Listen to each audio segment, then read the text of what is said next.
Good evening. Welcome to this evening's public consultation event in advance of a future plan application for the new Surbiton Primary Academy. The proposed two-form entry primary school would be located on the site of the former King Charles Centre at the junction of Hollyfield Road and King Charles Road. I'm Daniel Francis and I work for Community Conversations, who are managing the consultation regarding the planning aspects of the proposals. For your information, we're recording this presentation and propose to add it to the consultation website later this week. In a moment, we will be introducing members of the project team. The project team will then give a presentation outlining the planning aspects of the proposals. This will then be followed by a question and answer session.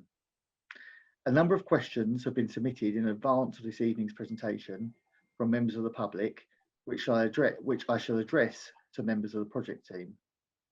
In addition, if you have questions that arise during the presentation, you can submit these by using the Q&A function, and we shall ensure these are also asked during the question and answer session. I know that questions have been tabled regarding whether a primary school is needed in the area.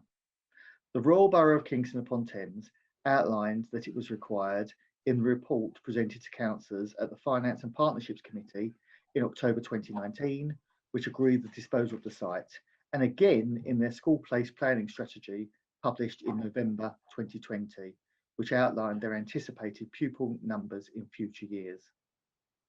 Questions regarding these reports and the data within them should be directed to the Royal Borough of Kingston upon Thames. By way of background, Spatial Initiative has been appointed by the Department for Education to project manage the development of the school, including a future planning application. They have been in discussions with planning officers at the Royal Borough of Kingston upon Thames since the start of the year regarding the forthcoming plan application. However, we remain at an early stage of the proposals and we wish to share the initial proposals with the local community in order to understand your views and what changes could be made.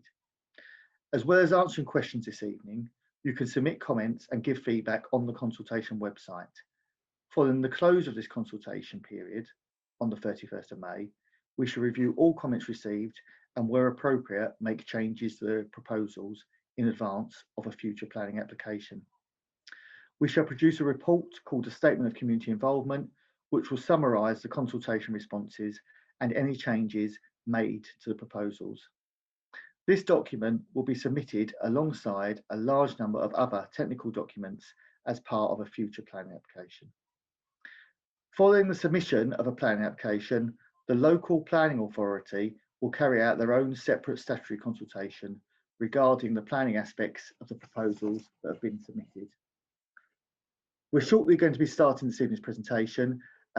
Later this evening, we're hoping that a representative from Omnia Learning Trust will be joining us, but I'll hand over to members of the team to introduce themselves individually. So firstly, John Fitton from Spatial Initiative.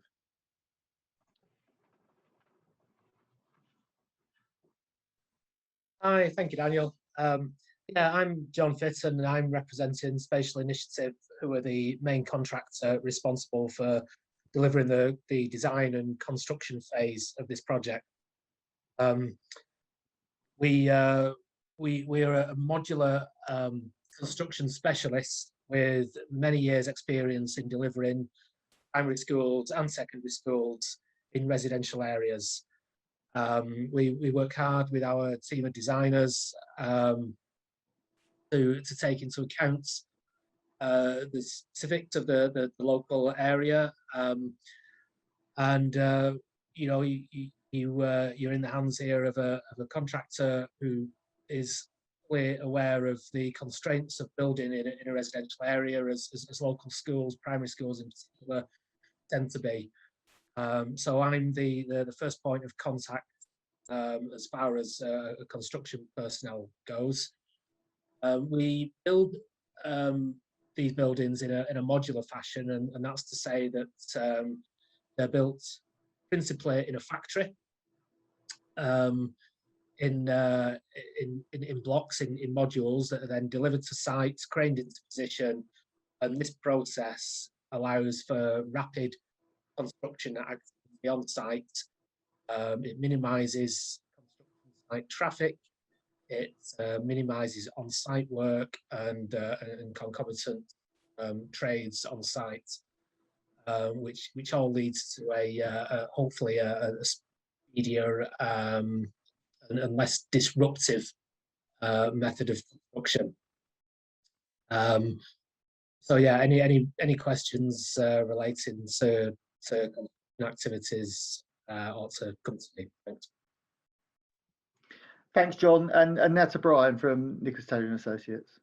Good evening, everybody. My name is Brian Kavanagh. I'm a town planning consultant with Nicholas Taylor and Associates. I've been working with Spatial Initiative effectively ever since I joined NTA 7 years ago. So we've been delivering schools in London and more recently nationally over the last many years, and successfully to great success and with minimal disruption to residents. So I've been working with this design team for a long time, but and very well on lots of different projects. And my main job is to guide the planning application process, really. So we get a project which is just some blocks on a piece of paper, and we develop that into a design document and drawings and reports, all of which need to comply with planning policy in order to be supported by the local planning authority. So it's my job to ensure that that runs as smoothly as possible, and to ensure that it runs as smoothly as possible, we need to get as many residents on site and try to assist in any way we can with any constructive comments which are received. So I look forward to getting the feedback today. Okay, and then to Imran from AHR. Hello, everybody. I'm Imran Kasim. I'm a regional director at AHR Architects. I'm the lead designer on this scheme. I'm part of a wider design team involving other architects, and then also a support from engineers, landscape architects, and the like.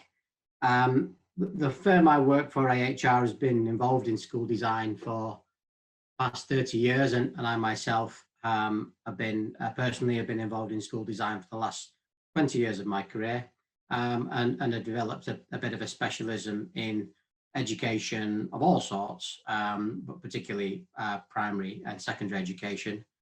And my role on the job is to play a key role in bringing together all the different drivers and aspects of design into a proposal that can be put through a plan. Well, first of all, can meet the needs of the school and the children and the staff that are going to be using it, and then can be put through a planning process, and then in turn is translated into design information that can be used to manufacture the modules that John spoke about in the factory and delivered to site and assembled. So yeah, happy to be here tonight and looking forward to explaining the scheme. Okay, and next to Phil from CAMA. Yep, good evening, everyone. I'm Phil Smith. I'm a highway engineer, work for Colmer Consulting Engineers. There was a feasibility study done into the location of the school, and I've been looking at the transportation and access issues, building on that to prepare the transport assessment and travel plan that will be submitted with the planning application. Okay, thanks, Phil. And last is Jonathan. Good evening, everybody. I'm Jonathan Sykes. I work for Colmert. I'm a chartered civil engineer, and I'm coordinating the input of my colleagues, structural and civil engineers, and working with Phil, and in particular looking at the drainage and flood risk aspects of the development and ensuring that complies with standards and guidance. Thank you. Thanks, Jonathan. I'm now going to bring the presentation up. We'll have the presentation, then the questions we've received before this evening and any that are coming up in the Q&A, we'll address those after the presentation. So hopefully everybody can see the presentation. And I've already, sadly, sorry, bear with me, it has frozen.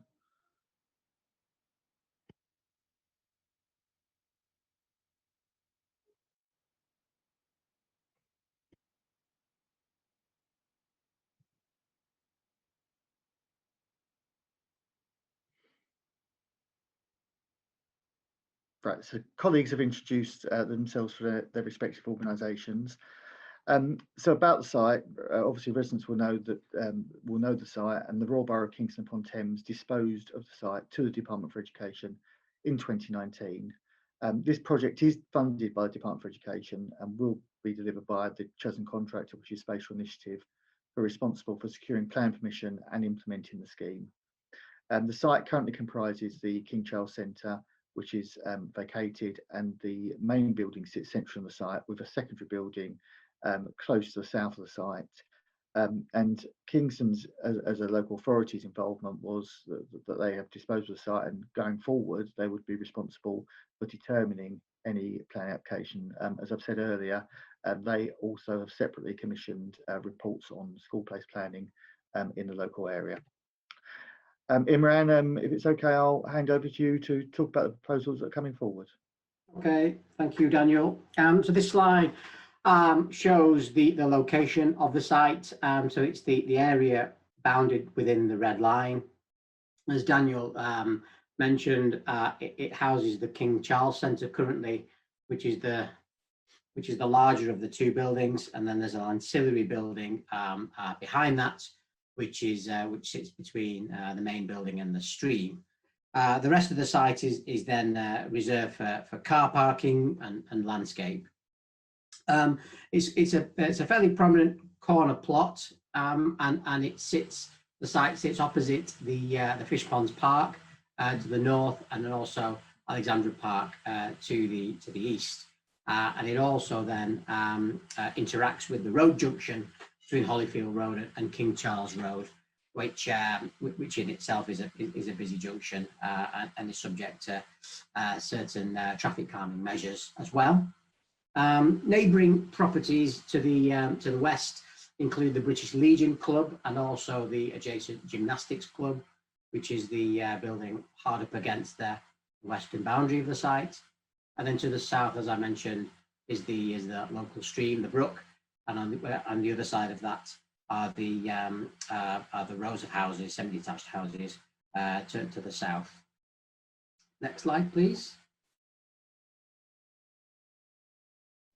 I'm really sorry, it's frozen again. Bear with me, Imran, I'm very sorry.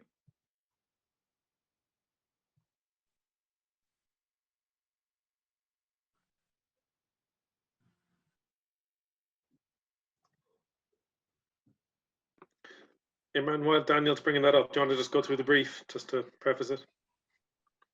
Yeah, so I think, It should be back. okay, I'll carry on, and then we can go to the brief. So looking in a bit more detail, every building design starts off with the constraints and the opportunities that the site presents. So on this site, it's no different to many sites that we put schools on. It has a number of constraints on it, and I'll draw your attention to the key in the top left-hand corner, which highlights some of those constraints. So the green line there, the low voltage cables, which run not only in the road but also intersect the top right-hand corner, as you can see there. That is also crisscrossed with a sewer, and it's a related easement as well in that northeastern corner of the site. So building close to that is something that isn't particularly easy or cheap or sort of safe to do. So we will keep keep the building footprint outside of that. Other key constraints are the waterway to the south, and the waterway comes with its own flood risk zone, and so there is one of the dimensions in the black line there to the south shows where the extent of that flood risk zone from the brook itself. So again, keeping the building footprint outside of that area is pretty essential. In the cyan colour, the light blue colour, the sky blue colour on the western boundary shows where there is an area of land within the site which we would like to avoid development on, just due to the proximity to the adjacent gymnasium building, and that's primarily because of not only just because of just general amenity, but also because of the risk of the spread of flame if there ever was a fire within either of those two buildings. So that's something that we'd like to avoid. The perimeter of the site we generally keep clear to allow for construction operations to happen safely and without too many problems. That's the pink area around the boundary of the site, the whole boundary. And then there's a number of underground services, both identified and unidentified, which are in the dotted black line there. So most of which serve the King Charles Centre, but also some that cross the boundary and go into the appear to go into the gymnasium building next door. Finally, there is also then the proximity to the houses to the south, and again keeping as far away as possible from those residential properties is both essential in maintaining or avoiding any issues with daylight or overlooking or overbearing, and we'll go into that in a little bit more detail further on into this presentation.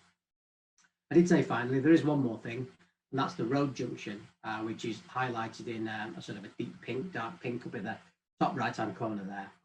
That marks the extent of a raised speed table. There are other traffic measures along there that we know about, both physical and also sort of management-wise. So there's crossing points along there, and there's also then pedestrian barriers along that pavement edge as well. And again, that goes with the low traffic zone that's currently being trialled in this area as well. And again, we'll speak about that a bit more later in this presentation. Next slide, please. So with regards to our site options, we started off with this one that you can see here. Before Spatial Initiative and ourselves were involved in this project, there was a process that was undertaken by the DFE, Department for Education, to assess the site in terms of its feasibility for development. And as part of that, they generated what's called a feasibility option. And this is our option, our starting point for any design.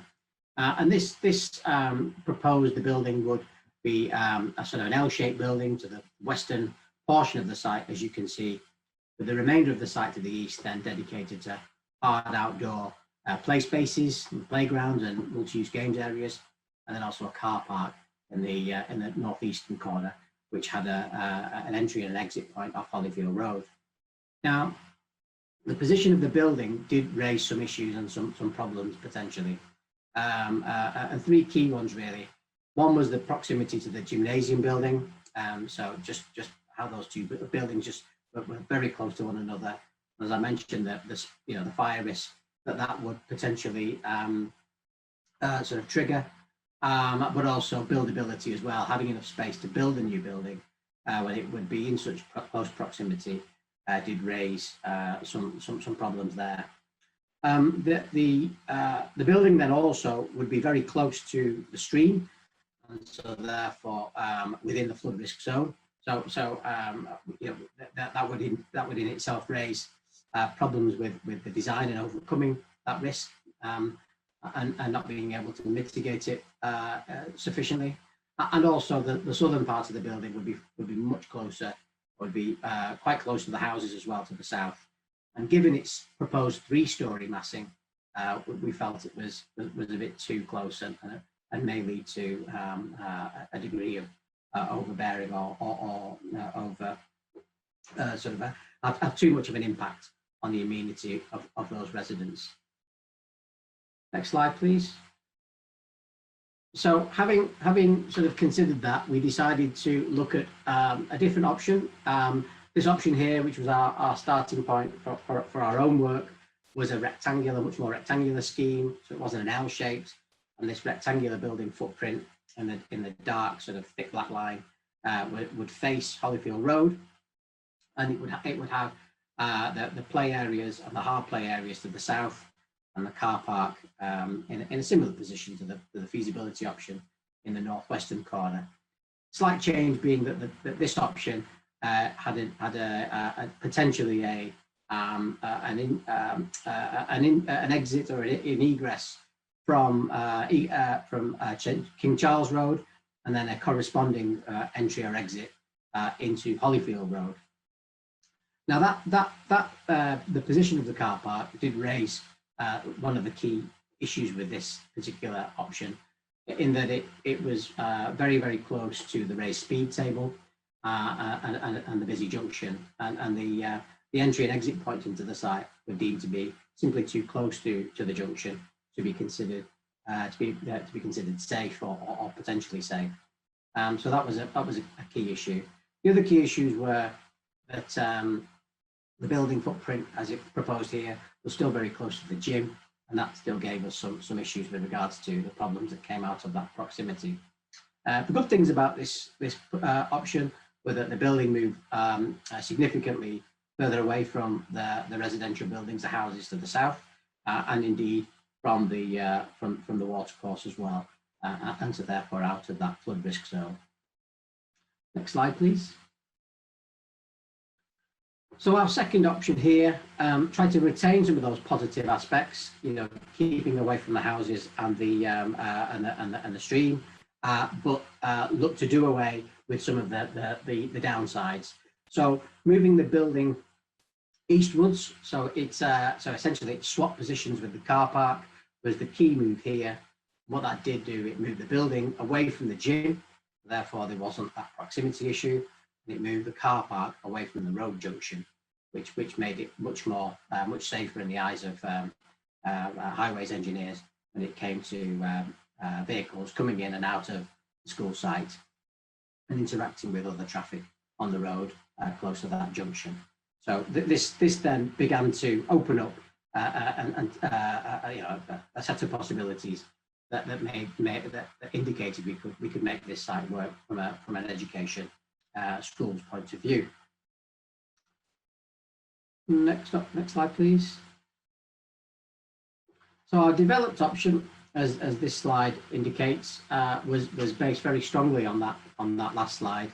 The only thing that we really needed to consider at this point in the design was avoiding the sewer easement and the electrical cables that were crossing the top right-hand corner of the site there, the northeastern corner.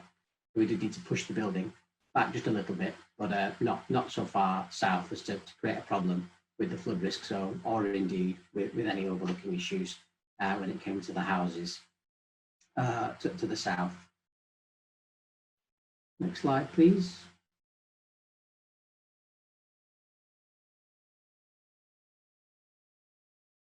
Apologies, Imran, we appear to have frozen again. Okay. Well, whilst we're waiting, I'll just explain. So the proposal for the school is a two-form entry school, so 420 places. The age range would be for the children from 5 to 11, so a full primary cohort, infants and juniors. That generates an area requirement, a building area requirement of around about 2,000, just over 2,000 square meters, which I'll show you is organised over 3 stories. So with regards to the existing outside areas, much of the site is covered in hard standing in tarmac. There's not much in the way of trees. There are some trees around the perimeter of the site, but generally speaking is a fairly poor environmental and biodiverse environment. So we do feel that developing this site for a school will give some opportunities with regards to introducing a more rich soft landscaping and indeed further trees as well, both as replacements for any that are cut down, but also increasing the total number of trees on the site as well. That's going to be not only just to serve the school and the children and the users, but also have a positive impact on the public realm around the site itself.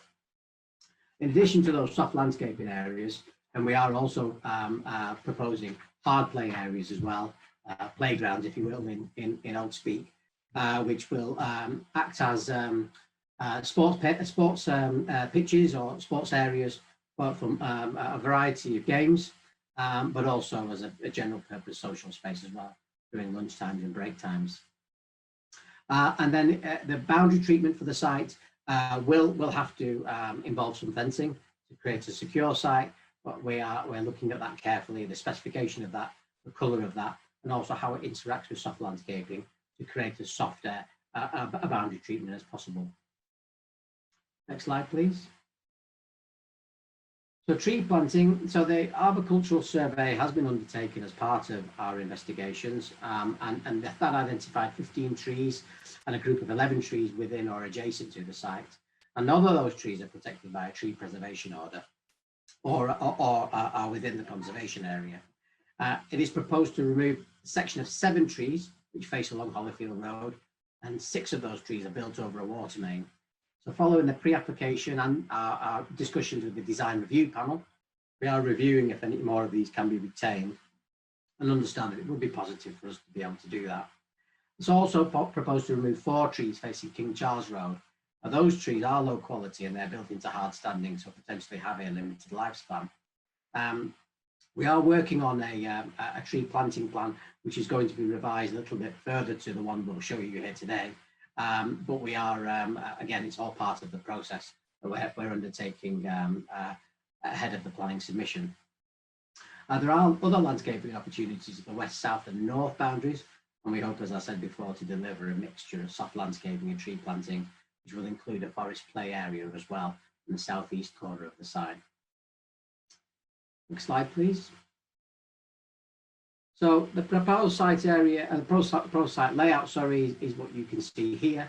So that the building is positioned as per that developed option that we showed on the slide just before now, and that basically positions the building in such a space to maximise the play area to the south for children, but also give sufficient space to the car park to the west as well. And it means then that the building itself sits behind a strip of soft landscape with its main entrance facing north onto Hollyfield Road. And so there's a short sort of path, if you like, an approach from where the main entrance is on Hollyfield Road to the front door into the building. And that would primarily be, sort of treated and would be modelled to be a sort of a semi-public area, somewhat of a frontage to the school. And then the southern areas behind the building itself would be secure play. So as I said, a lot of the play area to the south is tarmac, so hard-wearing tarmac that can be used in all weathers. But then the boundary to that, again, against the brook and the group of sort of shrubbery and trees to the southeast provide a much softer edge to the site in between the schools, what would be in between the school site and the residential properties to the south.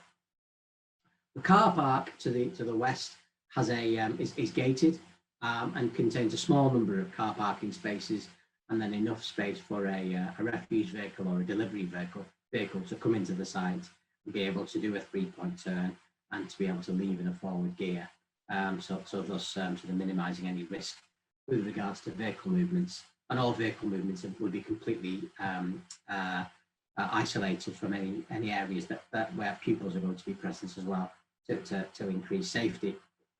Other sort of features on the site, there are some cycle shelters currently placed at the front of the site to encourage sustainable modes of travel, and then there's also a substation plan if required, which would be at the northwestern corner of the site, close to the entrance gate into the car park itself. Next slide, please. So with regards to the neighbouring properties to the south that face onto Beaconsfield Road, we have looked and studied the relationship between the proposed school building and those houses. Currently, the southern facing windows of the King Charles Centre face those properties and are roughly 24 metres away from the backs of the houses as they currently sit. The new school building will be sited further away from these houses to avoid any harmful impact on residential amenity, and should improve residential amenity in that regard. So the southern facing windows of the new school building will now be a distance of 34 metres from the rear facing windows of the houses. And that will ensure that issues such as overlooking, overbearing, daylight and sunlight concerns will not arise. Next slide, please. So I'll show you some proposed floor layouts. So as I mentioned, this school, given the sort of the size and the shape of the site that we're working to, has meant that we have a 3-storey school building, which is not uncommon in and around London. On the ground floor of the building, as I mentioned, you will have obviously your front entrance, which is the sort of the door in the middle of the sort of the top, the middle of the elevation, the middle of the top edge of the building that you can see there, which leads into an open reception area where visitors and indeed parents and children will be greeted by a member of staff behind the reception desk. But also on that then leads to the central corridor, which gives access to a wide range of accommodation. The green spaces that you can see there to the left-hand side are a large hall and a studio space. The hall will be multi-purpose, will be used for dining as well as assemblies and indoor PE. The studio space next door to that, the smaller of the 2 green spaces, will be a multi-purpose space which will allow for both sort of active activities, but also more sort of sedate, sort of quieter activities as well. And then the yellow spaces that you can see next to that will house resource spaces that will have a mixture of IT and books for children to come and use, and also to have small groups with members of staff, but for more sort of intensive learning activities. On this ground floor, then you also have 2 classrooms which will house the youngest pupils. Those 2 peach spaces that you can see are a pair of reception classrooms for 4 and 5-year-olds, and they have direct access to the outside. And we felt that it was important that they were able to do that on this site. And they have then a sort of supporting accommodation around that, like toilets and storage, which is the smaller rooms in purple as well. Next slide, please. So going up the building, the cohort of children, the age of the children, they get a little bit older. So up here you have years 1 and 2, who are the sort of the older, the middle and the older infant children, and then also years 3 as well. So there's 6 classrooms on this floor, and again we have some supporting sort of resource spaces in the yellow, which again will be a mixture of IT and other learning materials as well for children to use. And then as we go up again, and then this then completes the accommodation, the second floor plan, which shows then the remainder of the junior children, years 4, 5 and 6, which will be housed in 6 classrooms, which will then be alongside as technology space as well, where practical learning can take place as part of the daily curriculum. As you can see from this floor plan, there'll be 2 stairs in the building, 1 at each end, and there's also then a centrally placed lift as well to give full accessibility throughout the building. Next slide, please. The roof plan itself is designed to obviously drain water from the building and keep the occupants nice and dry, but it also houses a number of M&E items, or mechanical and electrical items. So a large sort of rectangle you can see there on the main roof will be an array of photovoltaic cells, which will help with the power requirements for the building and enhance its sustainability credentials. The 2 then rectangles that you can see to the left, the larger of which is the hall, that will house ventilation, passive ventilation stacks to passively ventilate that space, and again forming a sustainable way of ventilating the building. And then also the smaller of the 3 roofs in the bottom left-hand corner there is the kitchen roof, and that will host the air handling equipment required to extract from the kitchen itself. Next slide, please.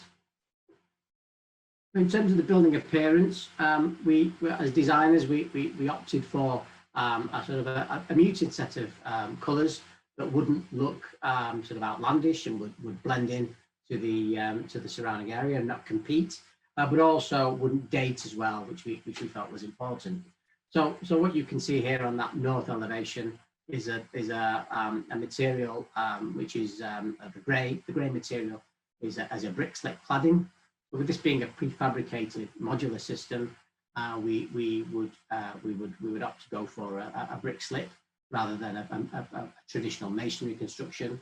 It comes with all the advantages of masonry in terms of its robustness and appearance, but it can be fitted both off-site and on, and a good part of it can be fitted off-site and then is finished on-site to deliver the programme advantages that John spoke of. And then to the upper levels, we opted for a sort of two colours of cladding, sort of a tan colour, a buff colour that you can see there, and then a bluer tone as well. And that cladding material is a sort of a cementitious board, and it goes by the name of Cedral. Now, the elevations themselves are very much work in progress.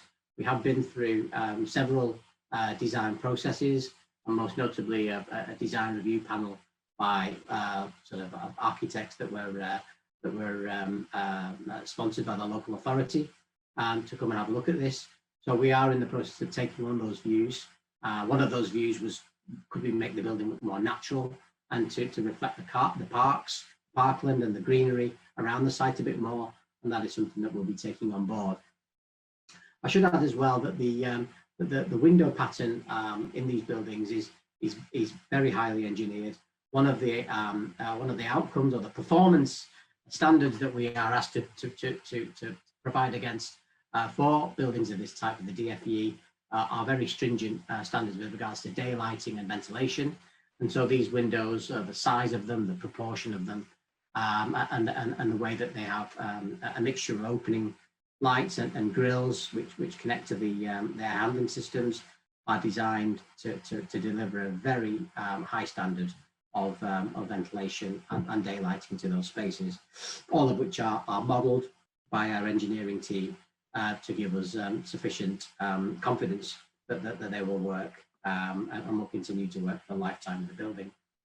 Yeah, and just jumping in on that as well, Imran, in addition to the very high standards of daylighting and ventilation that the Department for Education require, a planning application will require this building to be zero carbon, meaning that any carbon it uses to heat the building needs to be provided on site through renewables. So it's in everybody's interest to minimize the amount of carbon usage of the building, because it minimizes the amount of renewables we need. So this building will need to wash its own face, but it'll be a highly sustainable building once built out.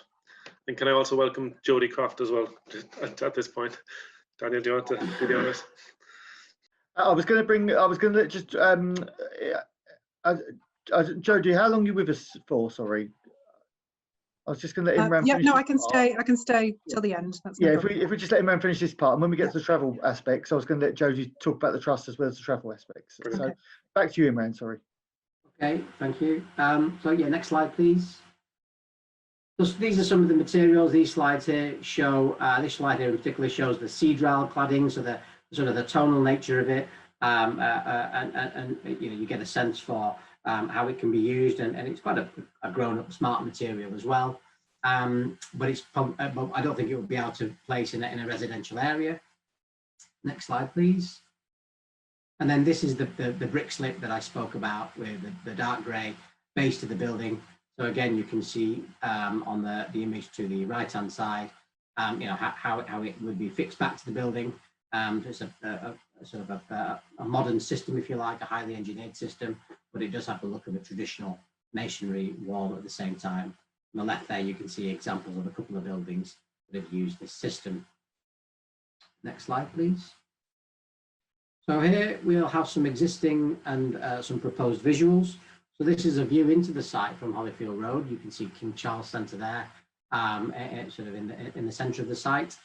And our next slide will show how it would look once it is demolished and once the new school, proposed school, is built. So you can see there that both the 3-storey teaching block, but also then the shorter hall space, or a 1.5-storey hall space in the middle ground there. Next slide, please. This is a view from the junction between Hollyfield Road and King Charles Road. Again, looking into the site there, you can see the trees there at the edge of the site, and the King Charles Centre just behind that. And there you can see how the building would sit at the front of the site on that corner, with the King Charles Centre obviously now demolished. Now, as I mentioned before, we are looking into the feasibility of keeping some of those trees at the front of the site, and that we feel would certainly add a different kind of look to the building and the site if we were able to do that. So that again is work in progress, and as I said, as is the external treatment materiality of the building. Next slide, please. This final view is from King Charles Road. Looking into the site, you can see the sort of the copper-coloured tree in there, as well as the other tree to the left-hand side of the King Charles Centre sat behind it. And the next slide should show us what it looks like.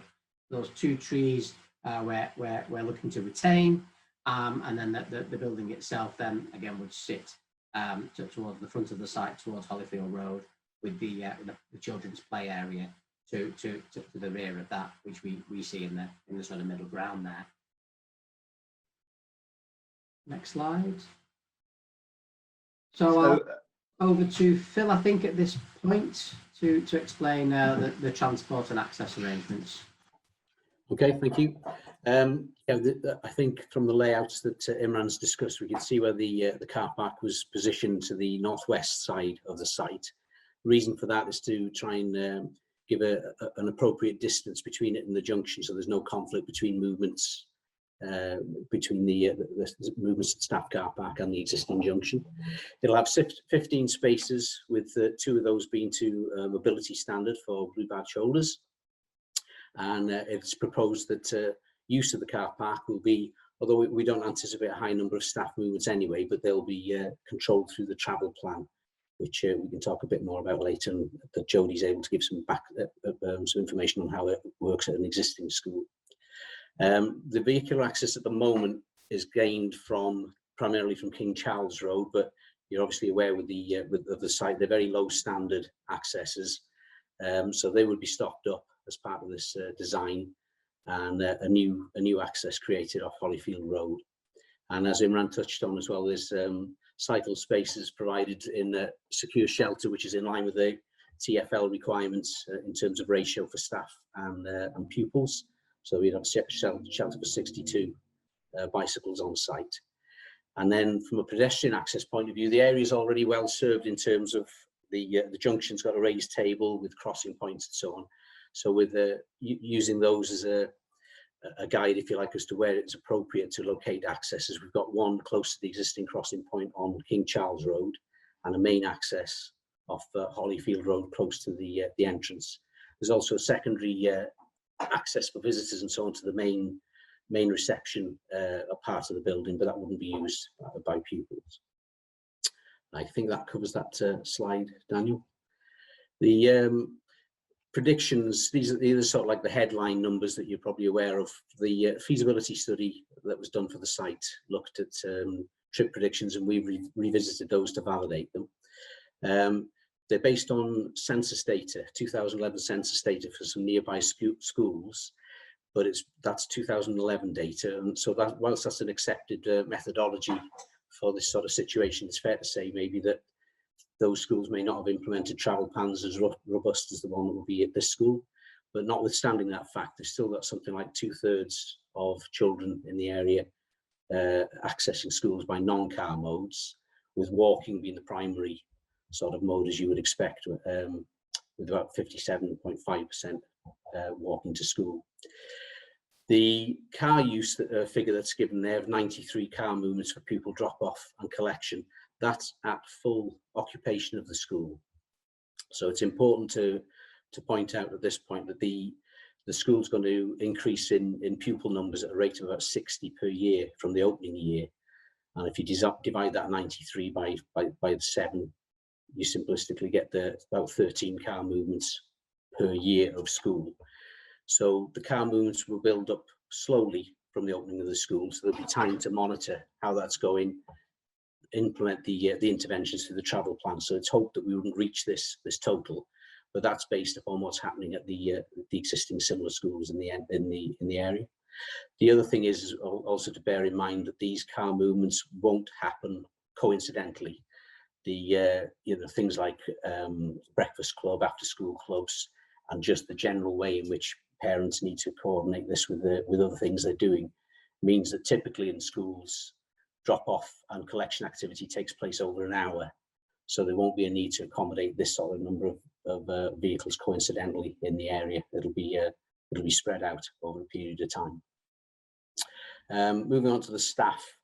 Again, this is based on census data, NOMIS data for the area on travel to work habits, which showed that about 31% of staff would be expected to travel by vehicle, perhaps with the others, with other modes then predominating. So we've got again the same situations with the pupils, that we've got staff building up in numbers as the school progressively increases in size, starting off with about 6 or 7 staff in the first year and building up by about the same amount over subsequent years. So again, plenty of time to monitor and implement how staff are travelling. They will also be expected to adhere to the travel plan, which Jodie will explain what they're doing in an existing school. And again, staff trips, although they in the morning they might come in coincidentally, in the afternoon due to after school club, things like that, there will be some spreading out as well of the departure trips. And typical of schools, they don't usually have much of an impact on the PM peak period. Okay, Daniel. Okay, thanks, Phil. As we said, Jodie Croft is here from the Omnia Learning Trust. So Jodie, over to you, and hopefully you can talk about the school and the trust, as well as touching on the travel aspects and what you're doing at an existing site not too far away. Oh, thank you. Good evening, everybody. I am the founder and the chief executive of the Omnia Learning Trust. We were formerly GEMS, and that's how we gained permission to open a school in the Surbiton area. We have another school in Twickenham in a sort of quite a similar context, actually, sort of in terms of traffic and travel to the site. So we will look to roll out much of what has been very successful there on this site. The benefit of having, 2 schools in southwest London for us is the opportunity, to build on our success and to share our resources and our successes across the both schools. So we're really looking forward to getting this one going. So in terms of the measures that we've taken, we've got lots that were kind of stipulated as part of our planning conditions, which we've complied with. And that was laid down by Richmond Borough Council for our school in Twickenham. And one of those was that we had to gain TfL, the Transport for London gold status in terms of travel plans for schools. And I think we were given about 6 years to achieve that, and we actually achieved that in less than 2. So our schools and our heads are really committed to being a good resident in our the area that we set up in. And we worked very hard with all of our neighbours and local community groups to establish a good dialogue and a relationship, a formal relationship, whereby neighbours and residents can come in and share any concerns they have over parents, parking, noise, pupils' behaviour, that kind of stuff. So we have a formal meeting once a term to air any kind of issues with those. And that works really well, and we kept that going, and it's still, we're sort of 6 years into our Twickenham opening now, and that still happens every year. Other things that we do is that we've really worked hard to set up a school street in our area. And informally, we have our staff patrolling the gates in the morning, and we will tackle any parents that drive to the school and drop off by the school. And they're all informed, they're very well informed about our restrictions and about our parent-free drop-off places. So we're not allowed to drop off in a certain number of streets directly by the school. And they are tackled, and we will we'll get them in for a meeting, and we'll take it very seriously. They just cannot do that. And so that happened informally for quite a while, and now we actually have a school street in place. So we've worked with the borough to prevent cars from going down there unless they're residents.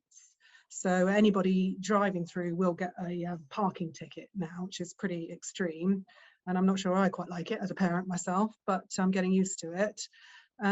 So when we work with parents, we have a park and stride policy. We say, we'll help you identify a non-resident parking area that you can park your car in and walk the remaining 5 minutes to school. And that's part of our home school policy as well, that they have to sign up to agree with that. Other measures that we've taken are staggered starts. So we don't all start at the same time. So each year group has a different starting time and a different finish time. And that tries to reduce that kind of glut of parents all descending at 9 o'clock and 3 o'clock. So we just don't have that at all. And we also have what we call a soft start in some year groups, where there is a drop-off zone. So if you are caught in traffic and you are panicking, you've got from 8:30 till 9 o'clock to get your child to school, which should reduce the fear about parking a little bit further away from the school site. And overall, it works really well. And we have still got our gold TfL status. So it's just, evidence that this is working. And parents do listen. We have the odd persistent offender, which all of our other parents are very happy to report to us on a daily basis. What else can I tell you? In terms of staff, our teachers tend to come from across London, so they tend to train, come to school, come to work by train. And our teaching assistants and our office staff, they tend to be local, so they can walk to school, they have their children at the school, so that it's we really do have a very, very small number of people that can actually park at school. And if there is more demand on that, we have a parking rota that we implement amongst staff. And we have a staff travel policy that they have to sign. They have to tell us how they're coming to school, and we try and work with them to reduce car journeys to school. I think that's it. I'm just going to have a quick look at the questions that people have. Jodie, we're going to come to the questions shortly. We're going to finish the presentation. We've got questions that were tabled before, but there's also been questions tabled while we've been here. So John Fitton, over to you just briefly again. I know you spoke briefly about it at the start, but just to reaffirm the position with construction. Yeah, thanks Daniel, and thanks Jodie for that talking through the transportation plan. So as far as construction activities go, as we've got on the slide here, phase 1 will involve demolition of the buildings on site. Prior to demolition, there'll be a number of surveys taking place, principle of which, as far as safety goes, is asbestos survey, which will reveal the content of asbestos within the building, which will then be removed prior to any demolition. Once demolition happens, we will seek to reclaim as much of the demolition arisings as we can for reuse in the permanent works on site. So we'll look to crush the building that has been demolished on site and reuse that crushed material as fill, which will reduce traffic movement to and from sites, and reduce imported aggregates, and obviously reduce quarrying as well as far as aggregate goes. Once demolition is complete, phase 2, the delivery of the modules and construction of the new school building. Modules will be delivered. We expect, typically with a modular building of this type, we expect probably somewhere between 6 and 8 modules per day to be delivered. They'll be lifted directly from the transport into position. And as I said earlier, modular construction does greatly reduce the amount of on-site trades and speed up the construction process. So that is a benefit to the scheme. And phase 3, creation of new landscaping and play areas associated with the school. So as you have seen from Imran's presentation earlier on, There is a certain amount of soft landscaping to the rear of the school and to the front of the school. There's new play areas, a mugger to the rear of the school, so those areas will be formed.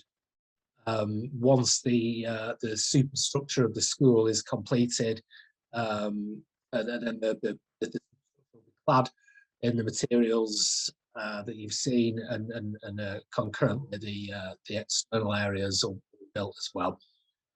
And that whole process is programmed to take around about 10 months. And that's it as far as construction goes. It's fairly straightforward. Okay, thanks, John. And I'll just turn on to the further timescales. So we're currently carrying out public consultation during May. As we said earlier, we're looking at closing those comments next Monday.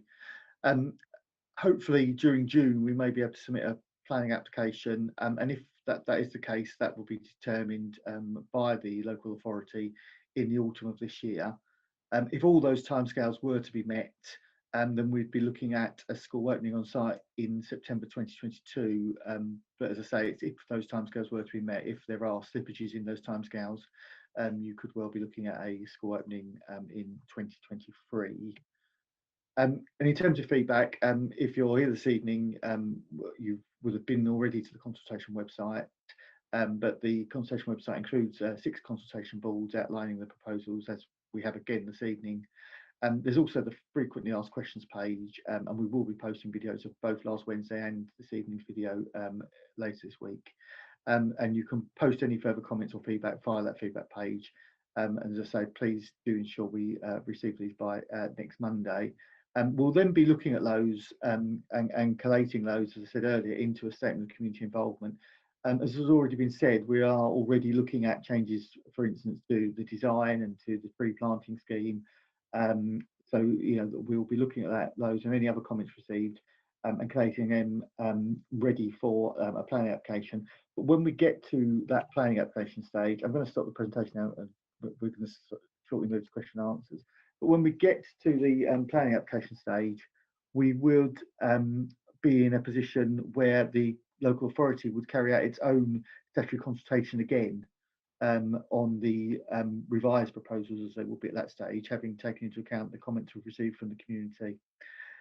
So I'll turn to question and answer, and the first is on consultation, so it follows on from that, and it asks why we've moved to consultation so quickly with what seems to be a limited time window. Well, we've got at this stage an 18-day window. The team have been out speaking to the local authority since the turn of the year, and has been said that has included a meeting and comments from the design review panel, which is currently being considered with any public comments, and all those comments will pull together into what will be a final submitted planning application.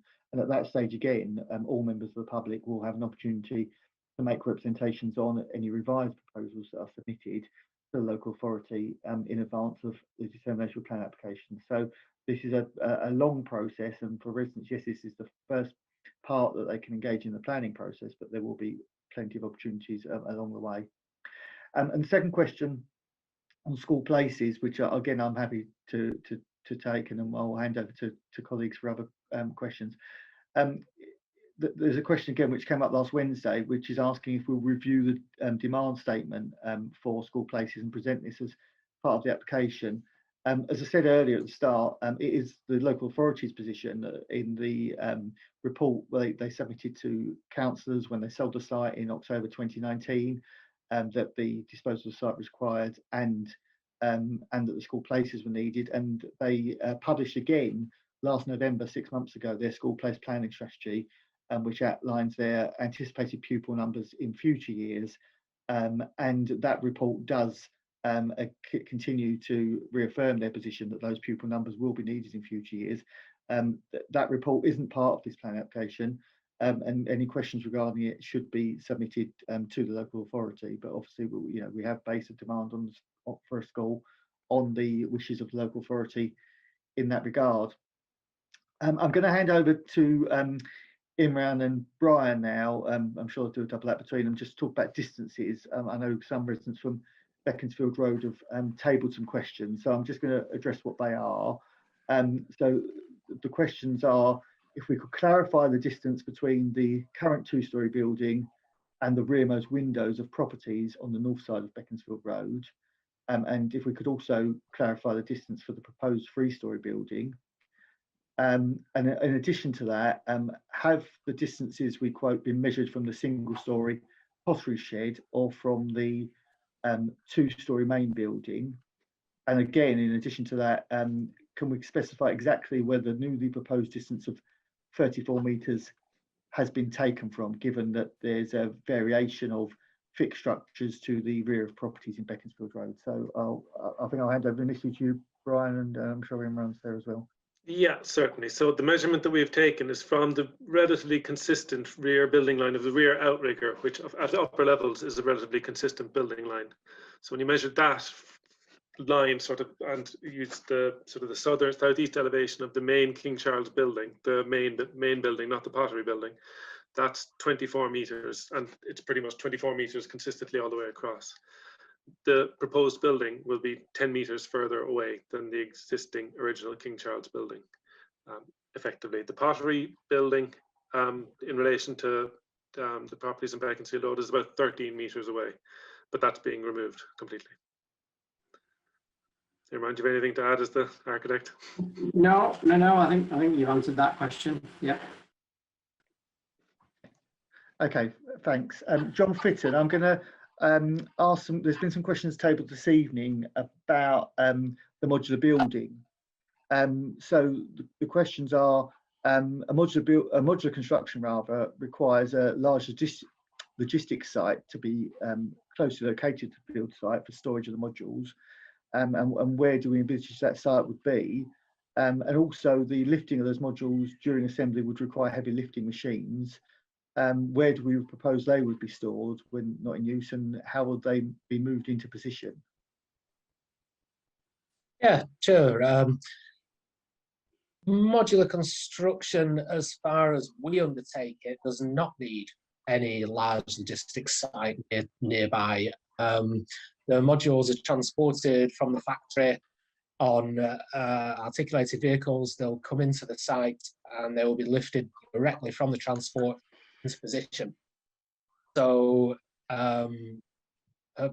perhaps the questions had some previous experience with modular construction where a logistic site was located nearby. I don't know, but certainly in the methods that we're proposing, that's not the case.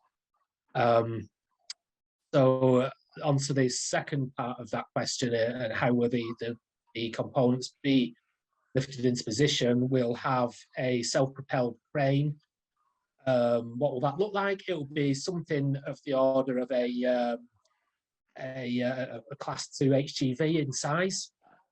It will be what's known as probably what's known as a city crane, which is a 4-wheel drive, 4-wheel steer, very manoeuvrable and fairly compact crane that has a capacity of lifting in the order of, depending on the size of it, somewhere between 25 and 50 tons, which would be more than adequate for our purposes. And that crane will be well within its capabilities to manoeuvre within the confines of the site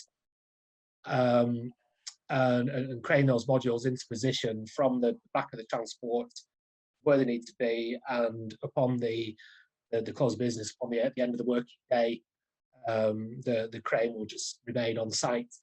Its jib will be lowered and it will just look like just an HGV parked up on site overnight, and it will remain there for the duration of that operation, which we would expect for a building this size to take, I would say, probably up to 10 days. Thanks, John. There's a question which I'm not, well, I'll ask a question, but obviously we're in a position, as we've said earlier, where the Department for Education have bought this site from the Royal Borough of Kingston. The question is, why have we not considered utilising unoccupied large accommodation elsewhere, such as Tolworth Tower? And I don't know if Brian or Joe, do you want to come in? Obviously, we're in a position where, you know, this is the option that's come forward from Department for Education. But Yeah, I think that's a question for people much more influential than myself. We've been instructed by the Department for Education. They've done all the various research, and Kingston have probably done their research as well in deciding that this site is suitable for disposal to the Department for Education. Then the Department for Education have appointed effectively the design team you see before you this evening. So the instruction I've got is a bit more background on that. I mean, we were approved to open the school in 2015, so we've been trying to open this school for 6 years now. And our original application was based on the basic need in Surbiton, because it needed a new school back then in terms of the birth rates and forecast birth rates. So we couldn't find any site other than this one in Surbiton, and at the time it wasn't for sale by the local authority. So we, the Department for Education, ended up purchasing a site for us in Kingston town centre, which we obtained planning permission on, in a much more constrained site. And the Department for Education decided that the need for the places was actually back in Surbiton, so we put our search right back over there. So it's been a very long process of identifying and carrying out due diligence on a vast range of sites in the area for a number of years. And this one is just, it was a former primary school, and it's in terms of the available sites in the area, it was the most suitable. So, and I think we even did look at Tolworth Tower. We looked at the Tesco's over the other side of that roundabout many years ago, and we sort of considered, well, not we as a trust, but the Department for Education have considered and ruled each one out for various reasons. thanks, Jodie, that's really helpful. So another question tabled this evening, I think for Imran most probably, is have we considered the possibility of undocumented services beneath the site? What mitigations do we propose to ensure that no existing residents or businesses are impacted by an interruption to their services? Well, I think I mentioned earlier that the site itself has undergone several kinds of survey, both above and below ground. And so there has been a fairly comprehensive below ground survey done. That doesn't always pick up 100% of everything that's down there. There's always a residual risk, but I think we feel collectively that everything that needs to be picked up has been picked up, and that then adequate business continuity measures will be put into place if any work needs to be done close to or around those services. I don't know if any of the other team have got anything to add to that. Yeah, I'll add to that, Imran. It's a valid concern, certainly. We undertake studies of existing drawing records for services that may be present, and those record drawings are not always accurate.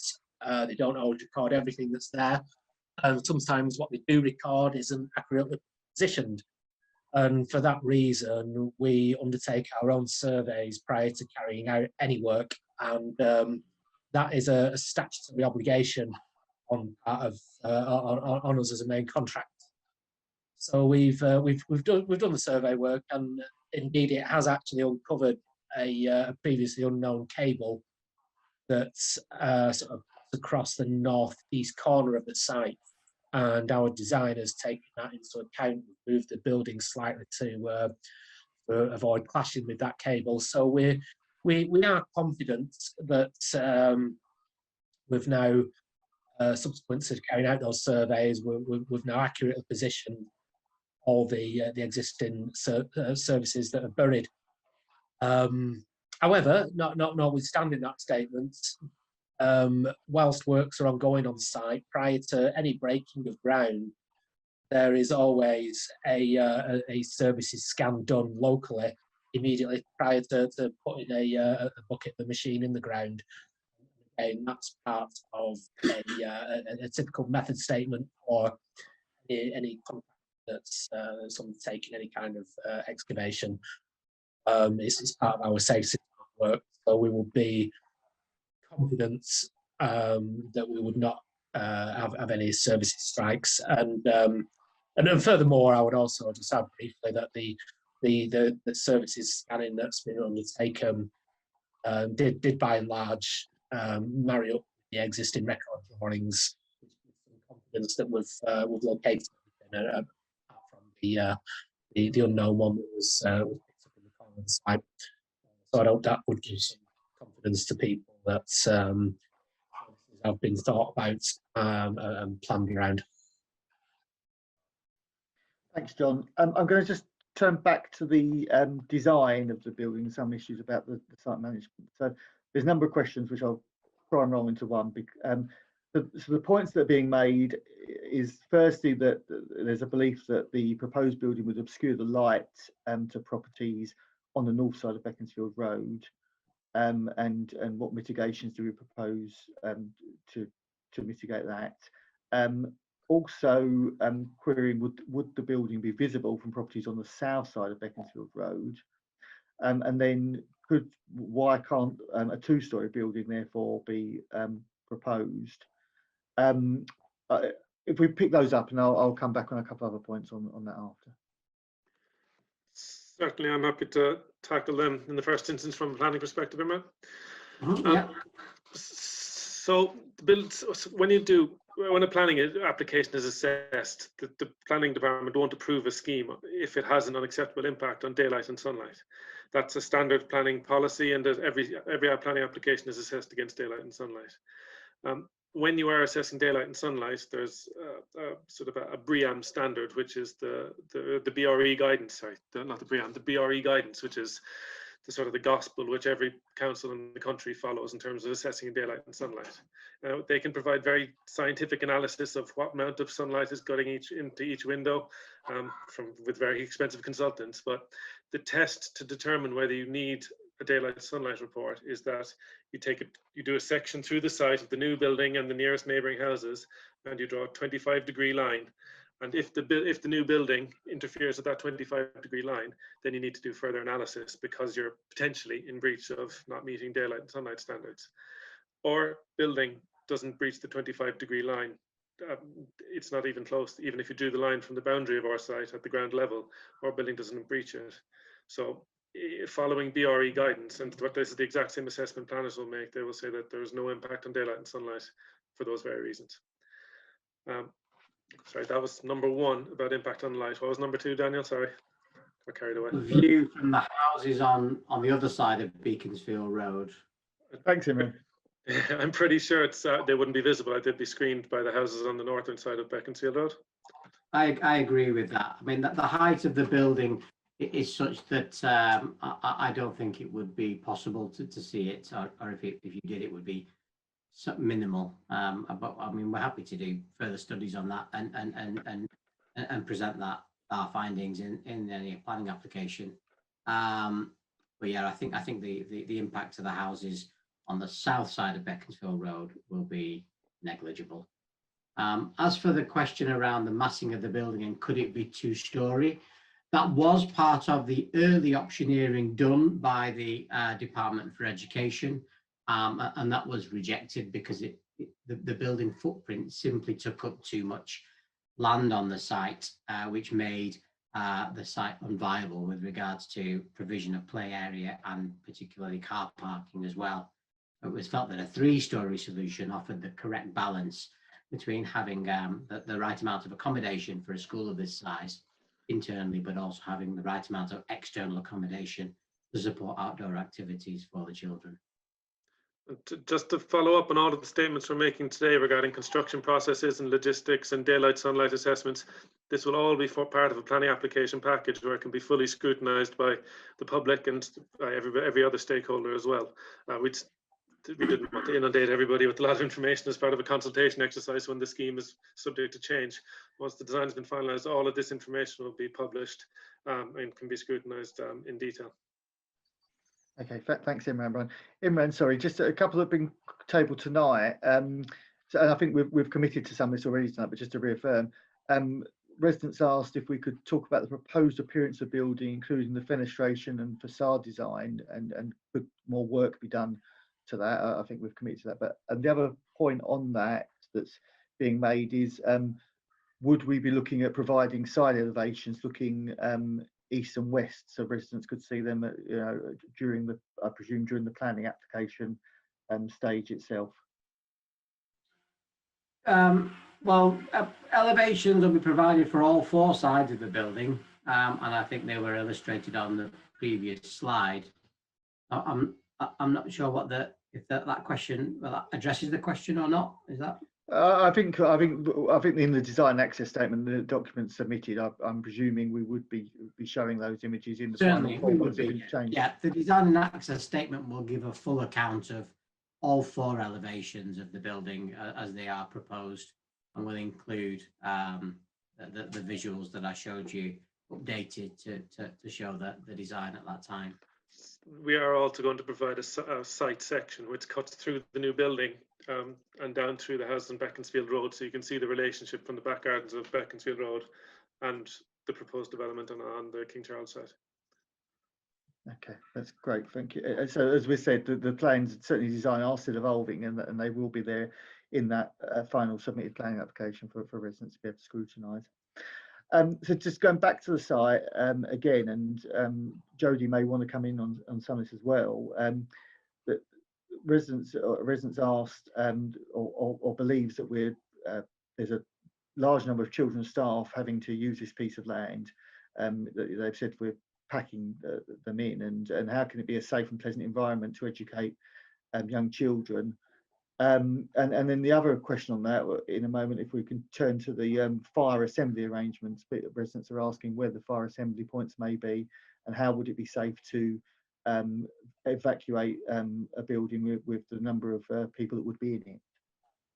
Sure. Okay. So on the sort of packing them in, I mean, I think it's not our traditional idea of a primary school to be on 3 stories, and I think we have a vision that it's got lots of land and lots of fields and so on, and again, in this circumstance, we just weren't lucky enough to be able to find one of those sites. So in order to provide primary school places, we have to make compromises as a provider of education as well, and it's not our dream location, but it's actually offers quite a lot more than our Twickenham one, and where we've got a very restricted playground, and in order to improve the environment for children, we have staggered playtimes, which is either can be seen as a blessing or not, because there's a longer period where the children are out of playing, but there's less children out at any one time. I think with this site, we'd have the option actually to have them all out at once and get playtime over, or we'd have the option to do staggered playtimes, and that's very much something we'd like to hear more from residents about. What's their preferred kind of option for that. So we do everything that we possibly can to improve the environment inside and outside for children. In terms of fire risk assessment, every time we open a new building, we have to undertake a fire risk assessment of the building and the best location for fire evacuation. And so we obviously put into place everything that is recommended for us by official assessors. And we then work termly to practice fire drills. We have random ones, we have planned ones, and obviously safety is a paramount priority. And we aim to beat our evacuation times each term. So and we report on that to governors as well termly. So it's very closely monitored. Sorry, Jodie. I would just add to that the design of the building is put through some fairly rigorous tests when it comes to fire safety and being able to escape from the building. So not only is the design of the layout, the width of doors, the width of stairs, the numbers of stairs, the locations of those stairs, and indeed the clear width of corridors and escape to the fresh air, fully scrutinised. There's also then the latest in fire alarms and detection technology as well that is put into place, and all of that culminates in a fire strategy that is designed to empty the building within 2 minutes of any fire being detected. So there is the risk to life and limb is extremely low in a building like this, and is very well controlled. So yeah, that hopefully embellishes what Jodie has said with regards to what the school do as well, during occupation, after the building's complete. But thanks, Jodie. Thanks, Imran. I'm going to pair these two together, although one's about school operating hours and one's about non-school operating hours. So the first question is how will the school work with residents to reduce any noise coming from the playground to impact on them? And then with regard to the Muga, residents concerned about noise and parking from the Muga, and have we got any confirmation on what times it may be used out of school operating hours? Sure, yeah. So in terms of sort of hiring out our facilities, I mean, we're very restricted in Twickenham, and that's one of our planning conditions, is that we don't operate after 9 p.m.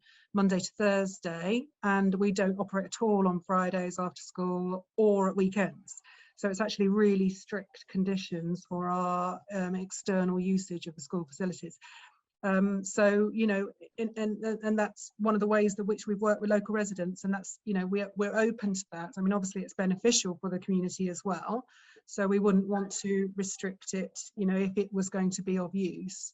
But again, we can work with the people that we hire these facilities to, so we can limit the amount of cars that they bring to site.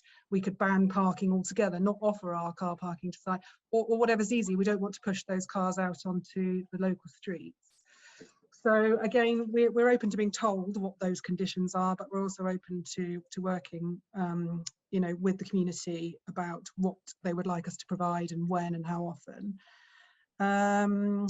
Gridlock on roads, yes, I know what it's like, and I am fully prepared to come down and work with residents and have a look at the streets and where the hot spots are, what the issues are, and to help identify what streets we can avoid. We can tell our parents, you do not go down these streets, and we monitor that. So I will be putting together a detailed plan, forward planning application, in terms of drop-off times, the zones that we're not going to use, and I would welcome any comments, and I'm sure we can share my contact details after this session if anybody has got anything specific they'd like to tell me. But I do know the area, and I know exactly what it's like, and we would do everything we can to try to not add to this. But we have been very successful, and we just continue to keep on at it, really.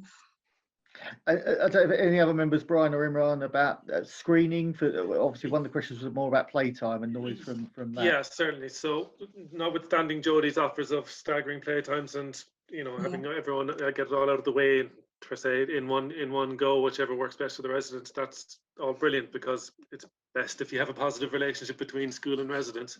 But in addition to that, there will be more technical acoustic assessments and acoustic reports and acoustic recommendations, which will form part of the planning applications, where the existing ambient noise level is tested for the area, and then they will be focusing on the nearest residential properties, and then they will be determining what the noise level will be with playground at full capacity, playground at half capacity, and we've been given very specific decibel readings to work to by Kingston Council, and we won't get an approval unless we can comply with those readings. So if we need to apply or install acoustic screening to the boundary of our site on the southern boundary, which will sort of capture lots of the noise and make it a better environment to the south of those boundary fencing, we will install it, but we're just having that assessment undertaken as we speak. So it'll form part of the planning application documents, both an acoustic report, and then the acoustic screening will be on the actual drawings itself if it is required, and the height and the design, etc., will all be specified as well. Okay, thanks, Brian. We've had 3 questions about trees. I'm going to try and wrap them all into one if we can. So one of the questions is how wide is the strip of green to the south where trees could be located? And then on that is how tall would the trees become on that south edge? The concern is about the roots affecting the brook. And the last question is, would the residents be consulted before any trees are planted? Well, in terms of would the residents be consulted, this is the consultation with the residents before the trees are planted. If there are suggestions about the types of trees or locations of trees, we'd welcome the discussion, or if you want to draw it out in a plan, or if you want us to send you a plan and you plot what you think would work, we'd be happy to do that. And we'll take it to our landscape architects who will see the feasibility of it. I am aware that there are lots of trees along the southern boundary already, which are growing pretty successfully despite a pretty minimal strip of land, and we're going to try to retain these trees wherever possible. With regard to the size of new trees, we're not going to plant great big mature trees initially because they don't react well to being pulled out of the ground, and they don't react well to being put into the ground. So there would be an element of sort of sapling trees to go in first, because they'll definitely take to the ground, and they wouldn't be going to any great heights in a very sort of short period of years. But we welcome feedback on types and locations of trees from the public. Just make sure there's nothing throwable, because people love to throw stuff that falls from trees. And the width, that width for that green, Brian, we can confirm that in the planning application documents, can't we? I presume. Yeah, certainly. Yeah, I'll need to measure it up. All right, I'll need to measure it up. On traffic and transport, so I think Phil and Jodie, I think we've covered most of this. So the comments we received were concerns about that people may not use public transport or walk, and what assurances we could provide on that. Concerns that there were very few parking spaces on site, and also querying that we need to provide a full traffic survey. Well, I presume that will come forward as a part of the planning application, but over to you, Phil and Jodie, with comments on any of those. Okay, to take the first one, I think the comment was that public transport use in this area was not a credible option. We've obviously checked, the feasibility study also looked into this. There's bus stops located about 300 metres away from the school on Newell Road, and they're used by 4 services that between them run between 3 and 6 buses per hour. And the proportion of staff that we anticipate would use public transport is, as I mentioned earlier, based on the travel to work data for the area. So the people are already using those modes of travel in those sort of proportions. So there's no reason to suspect the school wouldn't do the same. There's also the railway station, obviously at Surbiton, which an assessment using Google Maps suggested about a quarter of an hour walk from the site. So again, there is the option to use public transport. Jodie's touched on the fact that the school travel plan will encourage sustainable travel by the staff. They'll be aware of that before they take a position in the school, and that's obviously monitored as well. Their travel habits are monitored, so it's not a lip service thing. This is monitored and implemented at the school. I don't know if you've got anything to add to that, Jodie, or shall we move on to the parking one? Just one thing that we, it's a stipulation that none of our staff are allowed residence permits or anything like that. So, we only have those parking spaces on site, and we have to work with that. So it's not like we can sort of be generous and encourage them all to come and park at the school. So it's, it has to be strictly monitored when you've got limited parking. Okay.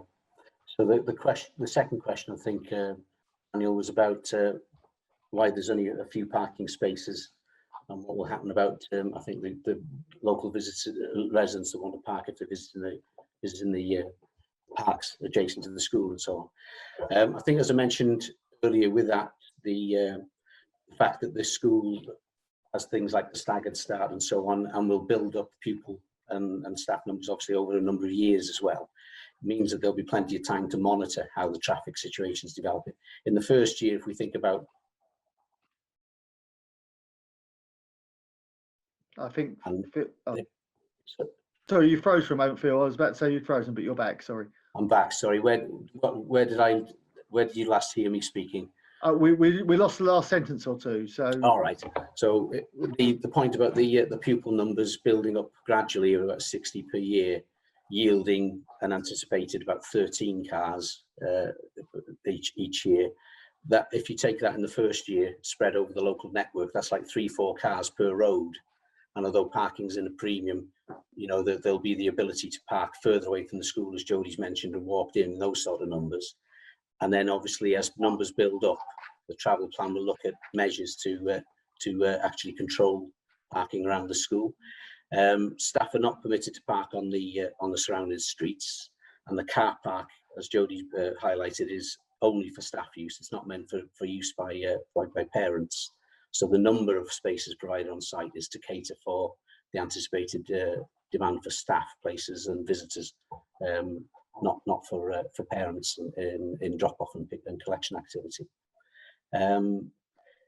The fact that the movement is spread out, we've touched on over the start and end of the day, will assist. And we're also still discussing with the Highway Authority things that might help. For example, the temporary closure that's in at the moment. Obviously, if that was to stay, there's a chance maybe that the cul-de-sac that's being created by that may provide a suitable drop-off area or collection area. So these are things we're still looking at. I don't know if you've got anything to add, Jodie, in terms of, no. I think through the travel plan, obviously it's hoped that we won't reach the levels of traffic that are predicted. As I mentioned earlier, they're based on existing situations. It's also fair to say none of us would have imagined 12, 18 months ago that so many of us would be working from home at the moment. And that in itself is changing travel habits, more people able to walk their kids to school and everything. So these are predictions. They're based on historic sort of patterns, people becoming more aware of sustainability and so on.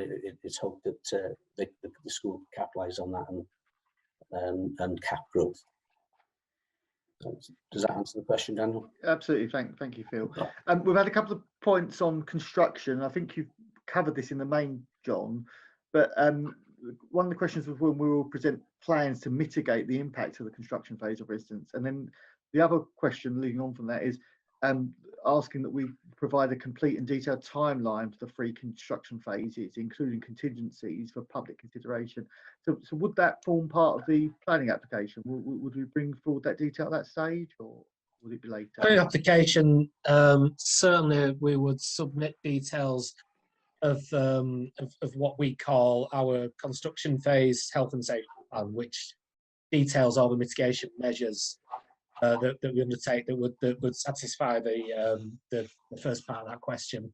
The second part, programme, we have a detailed programme developed, including contingencies, which we tend to call end float. We wouldn't ordinarily submit a detailed construction programme as part of the planning application. It's not called for. However, we certainly don't really consider any of those details confidential, and if it was requested, then we would certainly consider releasing details of a detailed construction programme to the people via or something similar. Yeah, that there's no reason why I wouldn't do that. Brian? Yeah, thanks, John. Yeah, just on that, I've submitted many planning applications, and quite often with these major projects, if it's granted planning permission, they condition that a construction management plan with lots of detail is submitted after the fact, really, after planning is granted. Spatial Initiative, best practice, we submit this information up front with logistics plans for various phases, etc. And I push John and his team very hard to be as detailed as possible in it. And you will see a programme within your construction management plan, I assure you, that will be part of the planning application upfront that you can review. But even after planning application is granted, it's not a fixed document. Construction sites get delayed, and it'll be followed in constant dialogue with residents. So you'll be getting regular updates in forms of letter drop at various stages, what's going on, and you'll have the phone number and email address of the site manager on site as well. So you'd be able to ensure that Spatial Initiative comply with their construction management processes, and get updates regularly as you want them. Okay, thanks, Brian.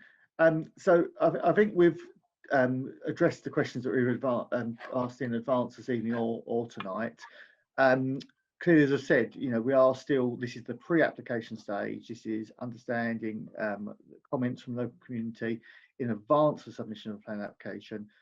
There is already an indication through the process that we're looking at certainly tree planting and the design of the building, and clearly when a plan application comes forward, that may be in June, it may be later, clearly there's still work going on behind the scenes. there will be a further opportunity on the actual planning application where the local authority will then consult residents and businesses to understand concerns that people have of whether or not the application complies with planning policy. So that will still come forward. So we are at the early stage of the process, which is going to take several months in terms of engaging with residents, both from ourselves on the consultation team, and then when the local authority becomes involved once there's a planning application. Again, as we've said, we've had a very large number of visitors to the consultation website and a number of comments already, but we'll still be accepting comments for a further week. So clearly after this evening, if you do have further comments and questions, please do submit them, and we'll be considering all those during June before the submission of a planning application. So I'm intending to finish this evening now, but thanks to everyone on the team for your attendance, for answering questions, and again, as I say, we'll be happy to address comments that come forward via the website in the weeks ahead. Okay, thank you for all members of the public for attending and for your participation, and for the team for all your efforts this evening. Okay, all the best to you.